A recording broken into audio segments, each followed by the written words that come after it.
Welcome to our channel. Today we how to connect Slack with Trello, detailed guide step by step clearly. To connect Slack with Trello, start by opening your Slack workspace. Next, navigate to the Slack app directory. In the search bar, type Trello. Select the Trello app from the search results. Click the Add to Slack button. You will be redirected to a page where you can sign in to Trello. Enter your Trello account credentials and authorize access. Once connected, you'll be prompted to select a Slack channel. Choose the channel where you want Trello notifications to appear. After selecting the channel, click Add Integration. You will be taken to a configuration page. Here, you can customize what Trello notifications you want to receive in Slack. Options include notifications for card creation, updates, and comments.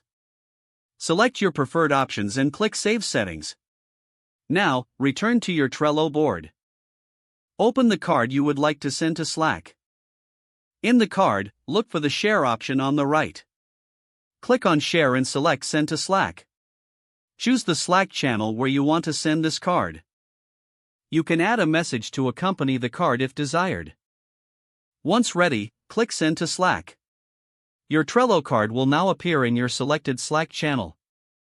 Repeat this process for any other cards you want to send to Slack. To receive automatic updates, ensure that the integration settings are properly configured. Test the integration by creating a new card in Trello. Monitor your selected Slack channel for new notifications.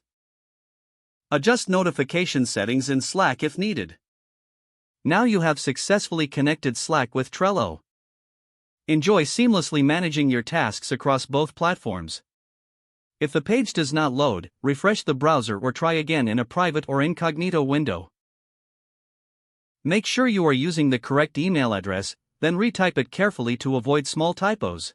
If your password is not accepted, use the reset option and create a new strong password you can remember.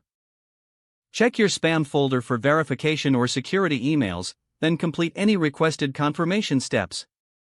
Don't forget to like this video and subscribe to our channel for more step-by-step tech guides.